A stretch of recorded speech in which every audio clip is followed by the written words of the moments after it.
Grade 4 osteoarthritis total নি replacement করতে বলে দিয়েছে ডাক্তাররা। দাঁড়িয়ে থাকলে এই হাড়ে গাড়ে ঘষা লাগছে, ব্যথা লাগছে, দাঁড়িয়ে থাকতে পারছেন না, কিছু সিম্পল এক্সারসাইজ করে আসুন সেই ব্যথা।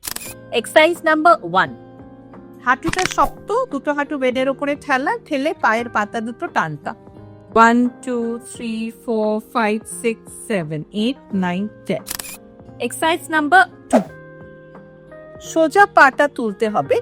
আপনাকে 45 ডিগ্রি অ্যাঙ্গেলে রাখলে পায়ের পাতাটা টানতা। 2 3 4 5 6 7 8 9 10। এক্সারসাইজ নাম্বার 3, থার্ড এক্সারসাইজটা আপনার হবে যতটা পারেন হাঁটুটা ভাঁজ করা।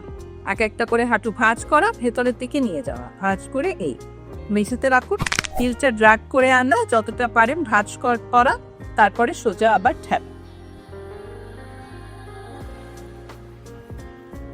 হিলটা ড্র্যাগ করে হাঁটু ভাঁজ করা, যতটা পারেন ভাঁজ করতে পারেন, হিলটা ড্র্যাগ করে করে যতটা ভাঁজ হলো হাঁটুটা এখানে যে অ্যাঙ্গেলটা যেটা ফর্ম হচ্ছে যতটা টাচ করতে পারবেন টুয়ার্ডস দ্য বাটাক, হিলটা নিয়ে গেলে একটু ভাঁজ করে রাখলে, তারপরে আস্তে করে এটাকে হিলটা ঠেলে এরকম ভাবে সোজা করুন।